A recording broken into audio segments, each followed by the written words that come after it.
जन्म और मृत्यु सृष्टि का नियम है। जो जन्म लेता है उसकी मृत्यु होनी निश्चित है। यह चक्र निरंतर काल से चला आ रहा है, लेकिन इस चक्र में जब भगवान विष्णु के रूप में भगवान श्री राम के मृत्यु का समय आया तो यह चक्र और प्रकृति का नियम टूट रहा था। भगवान राम का जन्म इंसान के रूप में हो तो गया, लेकिन भगवान राम की मृत्यु होना असंभव हो रहा था, परंतु काल चक्र को बनाए रखने और चलाने के लिए जरूरी था कि प्रकृति का नियम ना रुके और ना टूटे। इसलिए भगवान राम ने अपने मृत्यु के लिए कुछ ऐसा किया जो आपको हैरान कर देगा। तो आइए जानते हैं क्या किया भगवान राम की मृत्यु कैसे हुई। भगवान राम ने त्रेतायुग के सारे काम कर लिए थे, उनकी सारी लीलाएं समाप्त हो गई थी, उनका धरती में जीवन अवधि समाप्त होने का समय आ चुका था। भगवान राम की मृत्यु निकट आ रही थी, लेकिन समय समाप्त होने के बाद भी काल देवता यमराज भगवान राम के समीप नहीं आ पा रहे थे, उनको अपने साथ ले जा नहीं पा रहे थे, क्योंकि रामदूत हनुमान जो स्वयं भगवान शंकर के रूप थे, वह भगवान राम के प्राण रक्षक थे। हनुमान शंकर जी का रूप है। शंकर साक्षात महाकाल का रूप है।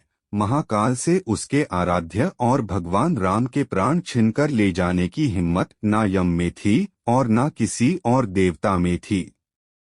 अब समस्या यह थी कि भगवान राम की मृत्यु की घड़ी निकट आ चुकी थी, लेकिन उनके प्राण रक्षा के लिए हनुमान जी पहरेदार बनकर बैठे थे। काल चक्र और समय चक्र को आगे बढ़ाने के लिए भगवान राम की मृत्यु होना और उनका स्वर्ग धाम जाना जरूरी था। ऐसे में भगवान राम ने एक उपाय निकला और अपनी मुद्रिका यानी कि अंगूठी महल के एक छेद में गिराकर हनुमान जी को खोजने के लिए भेज दिया। भगवान राम की आज्ञा पालन के लिए हनुमान जी सूक्ष्म रूप लेकर उस छेद के अंदर मुद्रिका की खोज में पाताल लोक तक चले गए। पाताल लोक में हनुमान की भेंट नागों के राजा वासुकी से हुई। उसने भेंट करते हुए हनुमान जी ने अपने पाताल लोक आने का कारण राजा वासुकी को बताया। वासुकी हनुमान की बात सुनकर हनुमान जी को नाग लोक उस स्थान पर ले गए जहां मुद्रिकाओं का पहाड़ बना हुआ था। वासुकी ने हनुमान जी से कहा कि आपको यहां आपके प्रभु की मुद्रिका जरूर मिल जाएगी, आप इन मुद्रिकाओं में से भगवान राम की मुद्रिका पहचान कर ले जाइए। मुद्रिकाओं के पहाड़ में भगवान राम की मुद्रिका तलाश करना हनुमान जी को बहुत मुश्किल दिख रहा था, परंतु फिर भी हनुमान जी ने एक मुद्रिका उठाई और वह मुद्रिका भगवान राम की थी।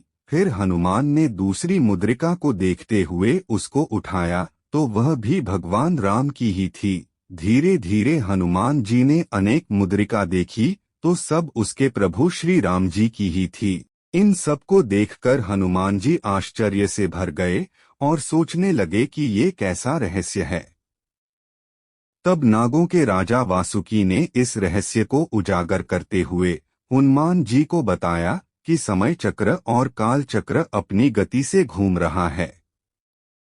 जो आया है वह जाएगा और जो जन्मा है वह मरेगा जरूर, परंतु आप उस समय और काल चक्र के नियम बदल रहे थे। इस चक्र में भगवान राम की मृत्यु समय भी निश्चित हो चुकी थी, आप उस काल चक्र में बाधक बन रहे थे।